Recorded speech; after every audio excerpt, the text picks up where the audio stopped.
Hello everyone and welcome to Afternoon Live. There's a look from the Unico US Bancorp Tower over our beautiful city over downtown Portland. I'm Karen Mack. We've got a great show for you today. Our first guest is here to share his recipe for a lamb Lancashire Hot Pot. We welcome back to Afternoon Live.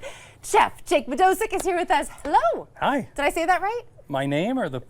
Because I always get my name right. No, right you're always after good. 6 years, it was perfectly fine. I mean, my mama calls it a Lancashire or something, so whatever. Who knows? Okay. We'll say it like your mama. Yeah. Mama's always right. She's taught you everything. Mama's always right. Yeah. Yep. So the nice thing about this dish, it gets, we're going to be getting into fall eventually after this heat wave eventually goes away. Yeah.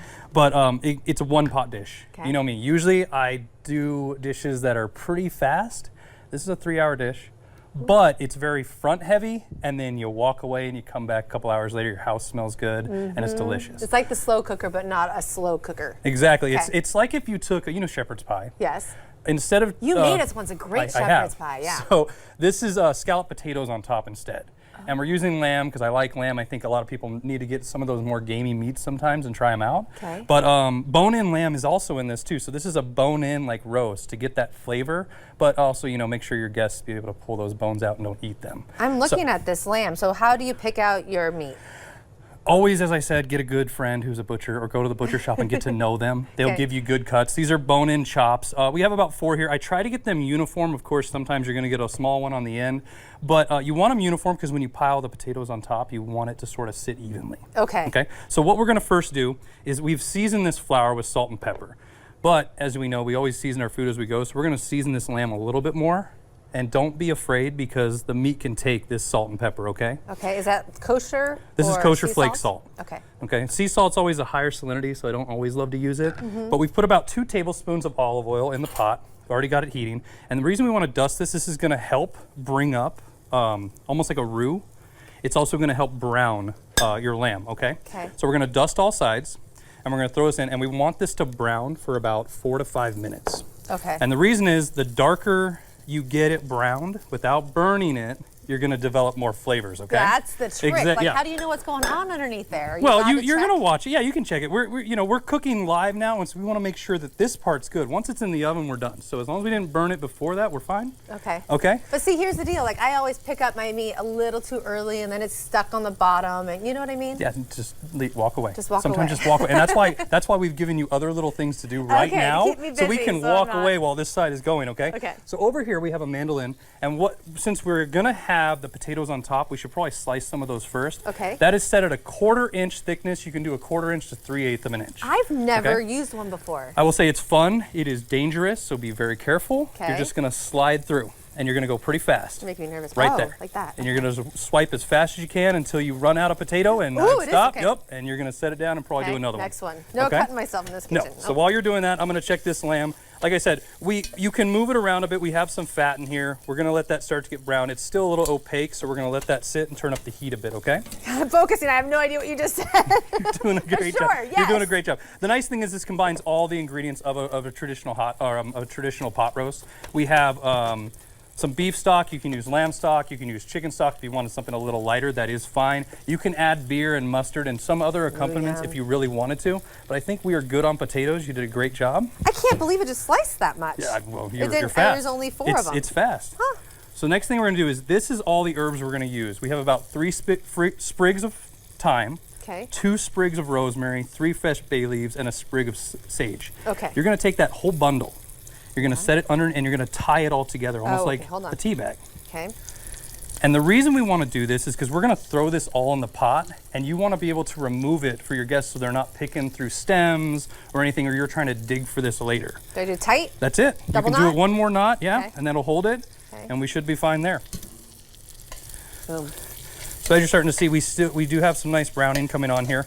And this is going to cook, as we said, for about, an hour and a half in the oven covered, another 40 minutes uncovered to crisp the top. So this lamb is going to cook through. So even if you don't want it that deep in color, you don't have to go that dark. We just want to brown out that flour a little bit, okay? It's starting to smell really good, too. Good.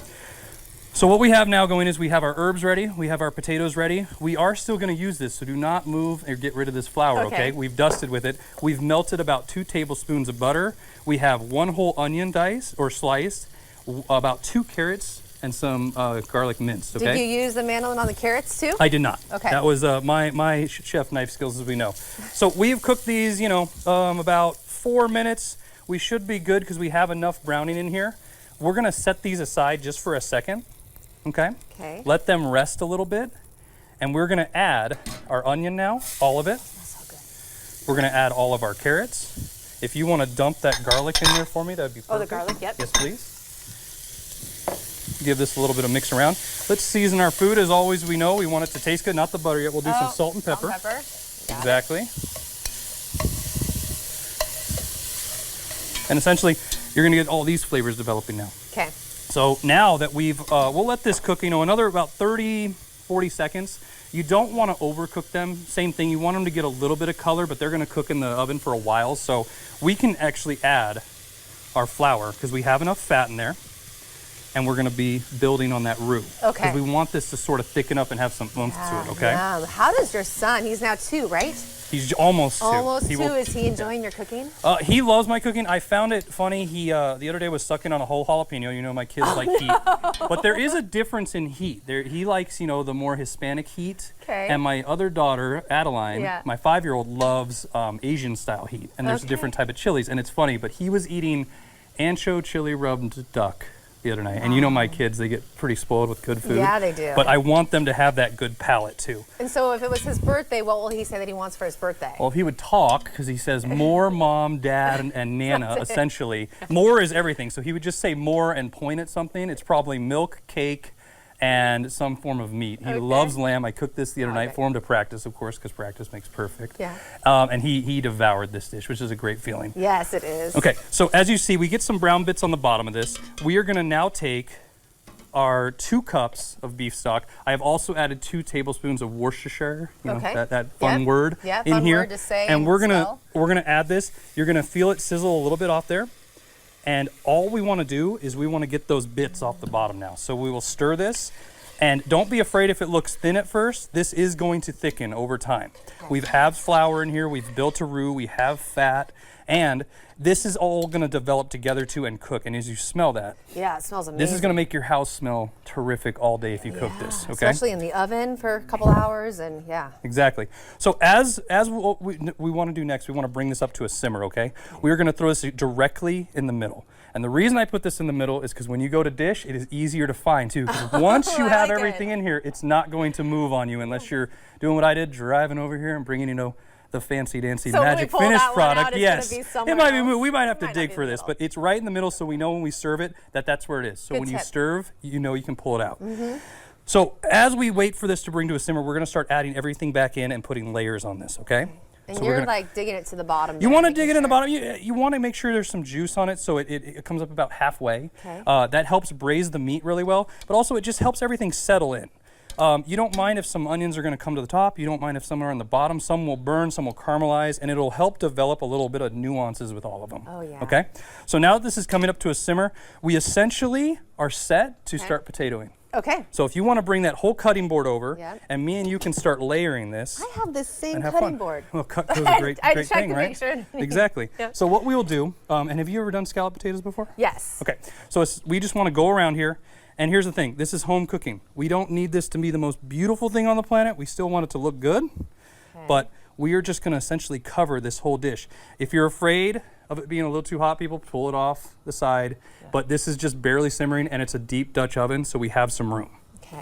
Okay. So how many layers? Like we're just gonna do one full layer all the way across the top.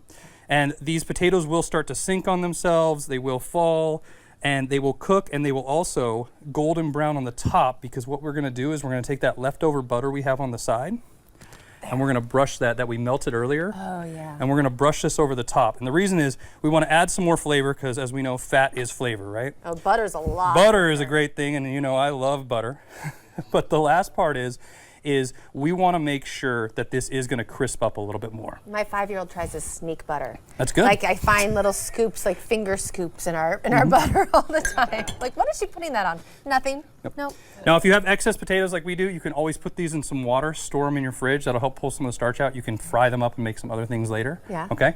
So now that we have this all together, we can turn off our heat. Okay. We are essentially done with this dish on the front heavy part. We are going to put this in the oven now. Yep. Now, as I do that, I'm going to pull out the finished one. What you have done. This one will go in here at 350 degrees for an hour and a half, covered, uncovered, another 40 minutes. Okay. If you really need it to crisp up, you will put it under the broiler, and that will help. But as this cooks down, you're going to get some nice meat, and as you see, our herbs are still directly in the middle, which is perfect. Success. Yep, so we're not going to feed you any of that. Boy, hand me that fork. It's bone in. Love it. And try that out. Jake's cooking is always